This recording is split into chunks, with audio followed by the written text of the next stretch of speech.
Hi friend, this is Dinesh बरोबर. 11 एप्रिलचा hypothesis काय असू शकतो माझा. सध्या 11 तारखेचा हायपोथेसिस करण्याच्या अगोदर ग्लोबल मार्केट जे आहे, डाव जोन्स आहे, त्याच्यामध्ये खूप मोठ्या प्रमाणे टॅरिफ जे ड्रामा चालू आहे, त्या ड्रामा चालू आहे त्याचा हायपोथेसिस बघूया. ॲक्च्युली मुवमेंट जी आहे ती 1% to 5% पर्यंत नाही का मुवमेंट्स डाव जोन्समध्ये दिसत आहे. लेवल्स ॲक्ट होतात ते, पण आपण जे ट्रेड घेताना जी व्हॉलॅटिलिटी आहे ती नाही का आपण जी कशी कंट्रोल करू शकतो, किंवा काही वेळेस नाही का मार्केटमध्ये आपण ट्रेड एखाद्या दिवस ट्रेड अवॉइड पण करू शकतो. त्यामुळे ते डाव जोन्समध्ये बघितलं तर $38,000 ते 41,000 ही जी मुवमेंट, एवढ्या मोठ्या मुवमेंट्स ज्या आहेत एका एका दिवसामध्ये होतात आहे.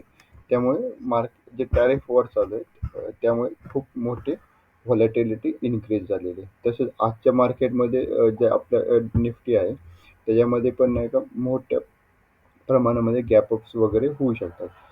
जसं की मी मागच्या वेळेस सांगितलं होतं, की हे जी कॅन्डल आहे इम्पॉर्टंट, ह्या कॅन्डलच्या हायच्या बाहेर जोपर्यंत मार्केट जात नाही तोपर्यंत आपण ट्रेड अव्हॉइड करायला पाहिजे. आणि त्याप्रमाणे परवाच्या लास्ट सेशनला मार्केटने पूर्णपणे साइडवेज मूव्हमेंट केलेली आहे. जर आज मार्केट गॅप अप झालं निफ्टी, ह्याच्यामध्ये मार्केटने आज इंडियन मार्केटमध्ये जर गॅप अप झालं, जर मार्केट झालं, तर हा प्रिव्हियसली जो लो आहे तो एक मेजर सपोर्टचं काम करू शकतो. आणि हा जो प्रिव्हियस वीकचा जो लो आहे हा तो आपल्यासाठी रेजिस्टन्सचं काम करू शकतो.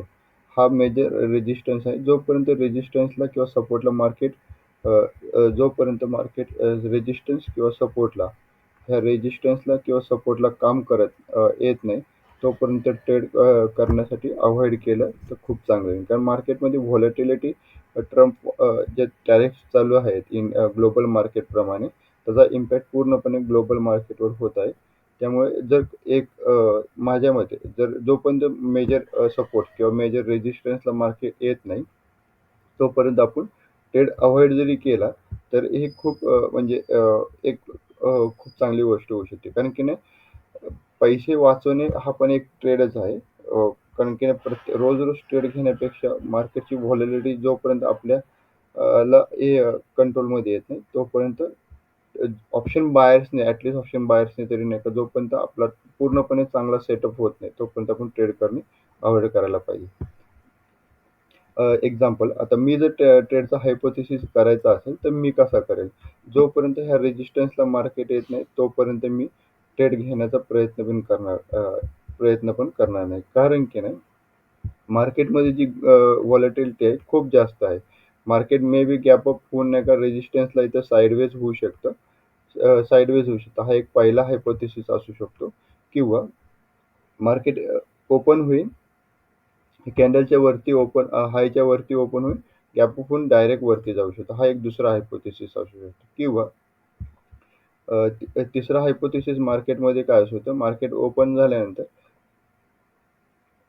स्लोली नाही का मार्केटमध्ये रिट्रेसमेंटची किंवा हे 3 हायपोथेसिस माझे मार्केटमध्ये असू शकतात. जनरली पहिला हायपोथेसिस आहे मार्केट डायरेक्ट रेजिस्टन्सला ओपन होईल. हा एक पहिला हायपोथेसिस झाला. दुसरा, जसं की हा जे प्रिव्हियस जी कॅन्डल आहे त्या कॅन्डलचा हायच्या वरती ओपन होऊन रेजिस्टन्सला हिट करून मार्केट रेजिस्टन्सला हिट होऊन मार्केट साइडवेज जाऊ शकतं. हा एक दुसरा हायपोथेसिस असू शकतो माझा.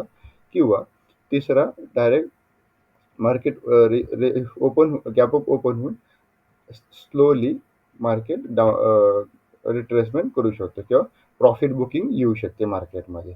अशा प्रकारे माझे 3 हायपोथेसिस मार्केटमध्ये असू शकतात.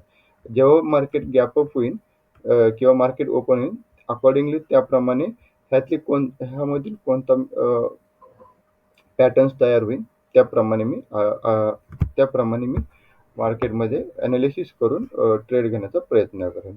Have thanks thanks friend. Have a great day.